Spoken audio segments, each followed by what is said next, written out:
Loop 11. Touch. Long aim. I walked to a nurse who was standing to measure the sight of the patient who had his eyes hit with by stone fragments. Can you measure my eyesight, please?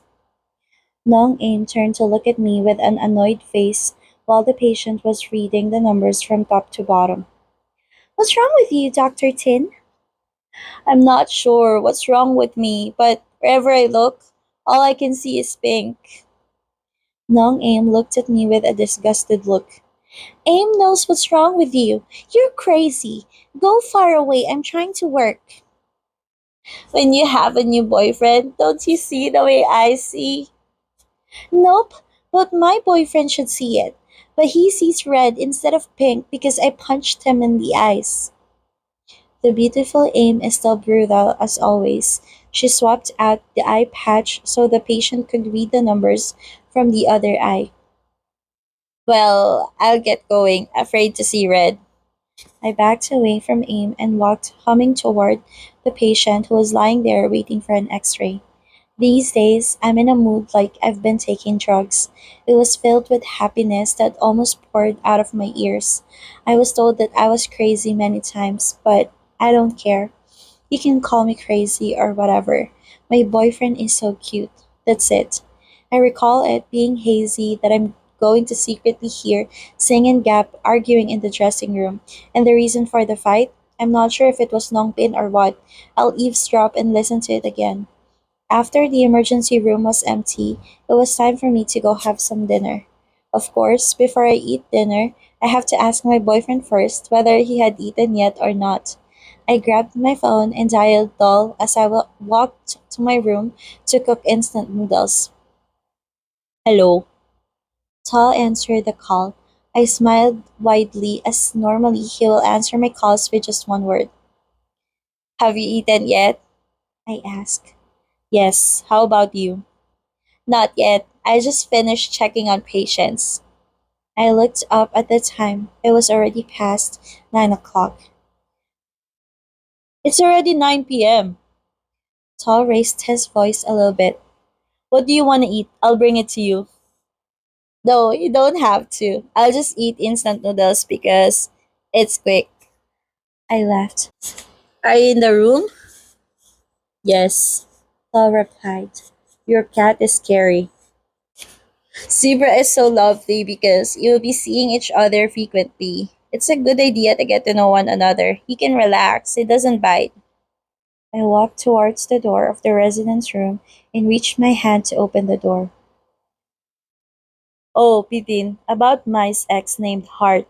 I found his Facebook page. Don't forget that we need to talk about it. Okay, wait for me to go back. But will it be too late? You can just sleep and we can talk tomorrow. Then I'll sleep in your bed. I held my phone to my shoulder as I bent down to take the instant noodles out of the shelf. You can sleep. Okay, Tal replied. Aren't you afraid that I'll do something? I asked with a smile. If you do, I will tell mom.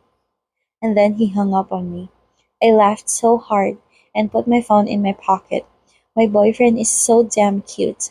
You can say that I'm obsessed with him, but now I want to go back and meet him and hug him until I'm satisfied. To be honest, I have thought of doing something with Doll.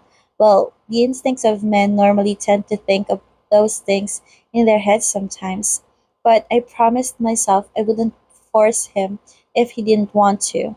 I also need time to do some research. It must have been quite different from what I had with women. This thing must be kept away. Just all wanting to sleep with me tonight is a bonus. While I was busy grabbing the instant noodles out of the shelf, I heard the door banging so loud from the dressing room. I turned to look. That must be Sing and Gap. Are you serious? For real, Hia? Hell yeah. Why do you have to steal my thing? When is Nong Pin yours? Hia! You don't have any right to stop me from flirting with Pin because Pin isn't your girlfriend yet. Let her decide who she will choose. Yeah, but I came first. Things like who comes first or later are not important. I heard another sound of banging, and then the door of the dressing room opened. Gap walked out with a frustrated expression on his face, and then turned into shock once he saw me, standing holding a noodle cup. Gap avoided my eyes and walked out of the residence room, followed by Singh, who put his two hands inside his pocket. He looked behind Gap with a smile as if he was extremely satisfied with something. Oh, I remember now. They indeed fought because of Ben, but that's not the point. The scary thing is about Singh's purpose. He seems to love torture, especially Gap. Don't mess with him, I said seriously. Singh looked at me. I didn't mess with him. I messed with Pin. Sing, for real. I slammed my instant noodles cup's bottom on the table, looking terrifying. Do you have any feelings for Gap or what? Why did you act like this? Singh turned to look at me with a smile and said, I don't even know why I did that. Damn, what? I almost cursed the F word if my boyfriend hadn't called me first. I looked at Singh with a harsh stare, then pressed accept. Hi! I bought you some food from 7-Eleven. I'll bring it for you. Wait 5 minutes. What? How are you coming? I asked worriedly. It's too late. You don't have to come. It's not that late, not even 10 p.m. yet. I can ride a motorcycle for a few minutes. Even though I am happy, I feel bad that Tol has to ride at night. But due to the distance from my condominium to the hospital isn't far away, hopefully nothing will happen. Drive safely. Okay, is holy basil fried rice and water enough? Do you want anything else? Nope, thank you.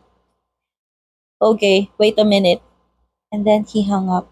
I put my phone in my pocket and smiled, and then bent down to put an instant noodle cup on the shelf. Paul is a very caring person, although his expression was cold when the incident like I was stabbed to death in front of his eyes. Paul takes care of me a lot more. I'm so happy that this is probably what it feels like to walk on air. Singh approaches me. Who? Don't tell me! I acted like I knew nothing and walked towards the door. Singh followed me and shouted, Tin, you bastard! You have a girlfriend? Who? Which girl? Tell me now! I won't tell you. You'll come and steal it. I walked straight to the patient who was waiting for the blood results. Tin! Singh pointed at me. Dr. Tin has a girlfriend and he won't tell me! He shouted and made an announcement in front of the nurse's desk. The nurses turned to look at me, including Nong Aim, who seems to have just understood something. Oh, you see everything in pink, huh, Dr. Tin? Nong Aim walks past me while carrying a bottle of saline. Don't forget to introduce him to us. I didn't need to bring Tol to introduce himself, but 10 minutes later, he showed up by himself in the emergency room with a bag of rice in hand. I looked at Tol, who was now wearing a comfortable t-shirt and shorts. Tol stood still, looking at me in front of the door as if he was telling me to come and take it. I put down the written chart on the table and walked towards him. Here, take it. Tol handed the bag over to me. I opened it. The smell of microwave food is so good.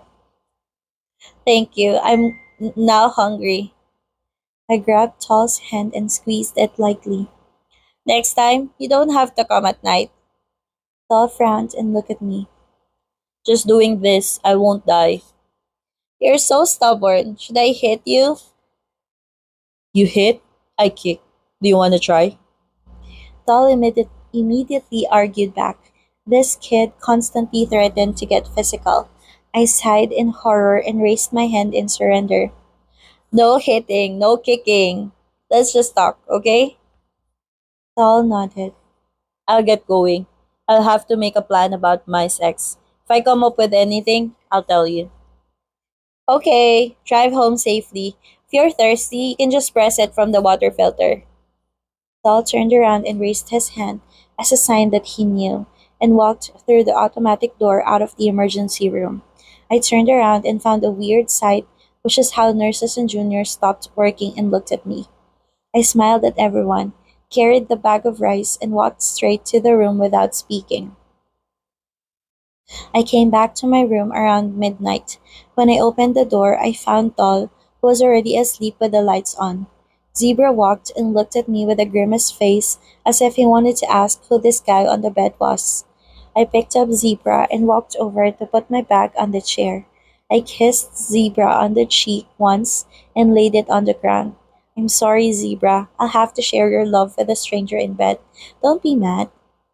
After taking a shower and changing clothes, I turned off the light and lay in the bed with this tired body.